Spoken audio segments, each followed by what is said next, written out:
नमस्कार, स्वागत है आपका अपने पसंदीदा चैनल रेड अलर्ट न्यूज़ में। आइए लेकर चलते हैं आपको आज की खबरों की। मंडला आदिवासी जिला है जहां बहुतायत में आदिवासी वर्ग निवास करता है। पूरे मंडला जिले में नागपंचमी का त्योहार बड़ी धूमधाम से मनाया जाता है, लेकिन आज हम एक ऐसे गांव की बात कर रहे हैं जो कि नागपंचमी का त्योहार पूरी गौड़ी संस्कृति से मंत्रों के उच्चारण से मनाता है, जो कि सबसे अद्भुत है।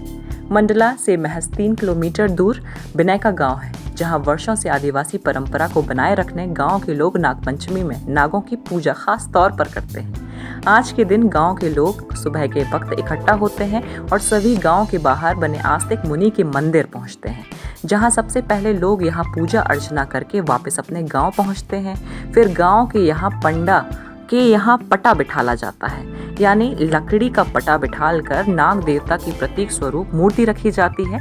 ढोलक मंजीरे के साथ नाग देवता को मनाया जाता है।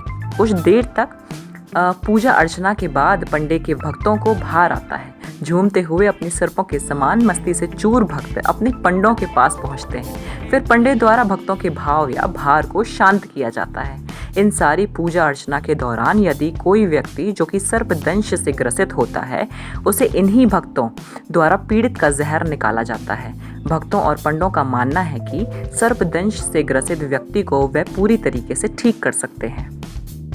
पंचमी का त्यौहार मनाया जाता है हमारे ग्रामीण अंचलों में, और ये इसमें हम लोगों का जो रहता है तंत्र मंत्र और गौड़ी जो संस्कृति की झलक पाई जाती है इसमें, और गौड़ी मंत्रों का उच्चारण किया जाता है। और हमारा एक स्थान है जहाँ आस्तिक बाबा की मूर्ति स्थापित है और नाग देवता की वहाँ पर प्रतीक स्वरूप स्थान भी है वहाँ पर, जहाँ पर नाग की पूजा कर दूध चढ़ाया जाता है। और नाग देवता की सवारी आती है जो एक नाग के प्रतीक के स्वरूप में रहती है, जो वहाँ दूध का पान किया जाता है। सवारी आती है और गौड़ी मंत्रों के द्वारा अभिमंत्रित किए हुए मंत्र होते हैं, जिनके पढ़ने से, उनका गायन करने से नाग स्वरूप उनको एक भाव स्वरूप नाग के वो सवारी आती है।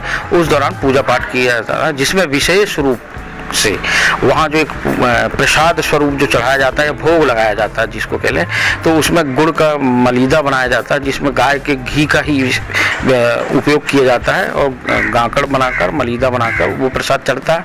प्लस उसमें मैं आपको ये बताना चाहूँगा कि उसकी खास विशेषता ये है कि एक जो कुंदरू होती है हरी सब्जी में पाई जाती है, और करेलिया बोलते हैं छोटी वाली, वो होती है, और हरी मिर्ची और पान, ये प्रमुख रूप से उनका प्रसाद का भोग लगाया जाता है।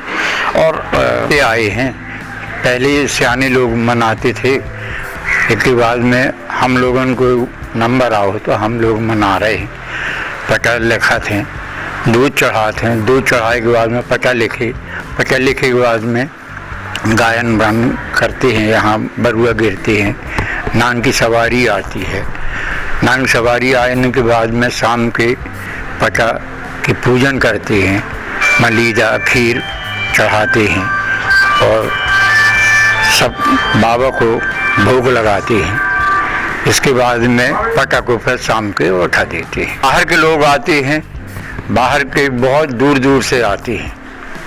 क्या होता है उनके साथ? जो काके भाई रहते हैं, कोई बेहोश आते हैं, कोई बाटल लगे आते हैं अस्पताल से, तो उनका हम इलाज करते हैं। बरुआ गिराते हैं, पटा लिखते हैं, उसमें लेना देना कुछ नहीं है।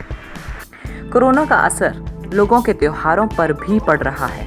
जिस तरह लोग पहले नाग पंचमी का त्योहार मनाया करते थे, अब उस तरीके से नहीं मना पा रहे हैं। इस गांव के लोगों ने भी त्योहार में सोशल डिस्टेंस बनाने की बात की।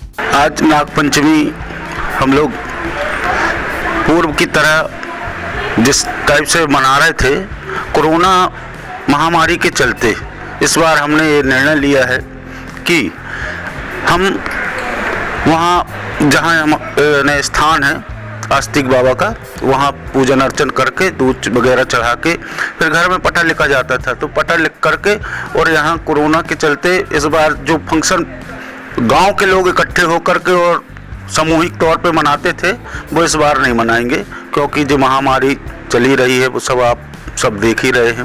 तो नॉर्मल पूजा जो होती है वो पूजा करके और उसका समापन कर दिया जाए। उत्सव ये मनाते हैं कि वहाँ से दूध चढ़ाने के बाद अपने घर में पटा लिखा जाता है, चेले हैं जो बरुआ हैं उनको वो भाव जो कहते हैं अपन, उनकी सवारी आती है, सवारी आने के बाद फिर गाना बजाना, उनका खेलना कूदना जो रहता है वो होता है। मंडला से अरविंद सोनी की रिपोर्ट, रेड अलर्ट।